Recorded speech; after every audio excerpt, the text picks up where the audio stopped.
গতকাল রাতে আমরা যে দিদিদের জন্য গিফট নিয়ে এসেছিলাম তার মধ্যে এই যে এইটা হচ্ছে আমি নিয়ে এসেছিলাম আমার এই ননদিনীর জন্য। এই কালারটা খুব ম্যাচ করবে দিদি। এখন আমি রান্নাঘর থেকে বেরোলাম, তো এখন রান্নাঘর থেকে বেরোলাম এই যে এদিকে তোমাদের দাদা ভাই বসে রয়েছে আর এদিকে আমার দিদি চলে এসছে। দেখো আমাদের ফোঁটা নেই তো কি হয়েছে, 3 ভাই বোন এক জায়গাতে তো হতে পারবো। আর ওদিকে কিন্তু এসছে মামা, চলো মা ফোঁটা দেবে। এখনো কোনো ননদিনীরা এসে পৌঁছায়নি। দেখো মামা এসছে, মা ফোঁটা দিচ্ছে। ওই বাড়ি গেছিলে ফোঁটা নিতে? হ্যাঁ দিলাম আড়াই দিন আগে খুলবি না কিন্তু প্রথম কিন্তু মানে মা ফোঁটা দিচ্ছে, এখনো ননদিনীরা কেউ আসেনি। আগে হচ্ছে মাই দিয়ে নিচ্ছে।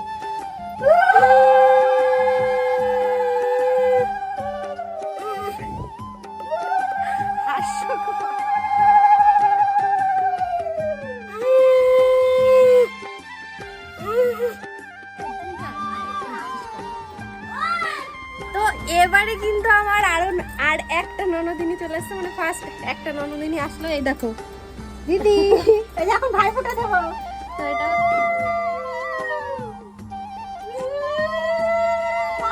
তুমি কি করবে সোনা? কাকে? তুমি তো দাদাকে দিয়েছো। সব রিচুয়ালস ছিল, সব হয়ে গেছে, এখন কিন্তু এই যে ফোঁটা দেবে। দেখো দিদি, তো ফোঁটা দেওয়া কমপ্লিট হয়ে গেছে। এবারে কিন্তু দিদি নিয়ে এসছে ভাইয়ের জন্য গিফট। থ্যাংক ইউ বলো। দেখো মাম কি বলছে, থ্যাংক ইউ বলো। বেঁচে থাক ভাই আমার, সুখী থাক, জীবনে আরো বড় হা।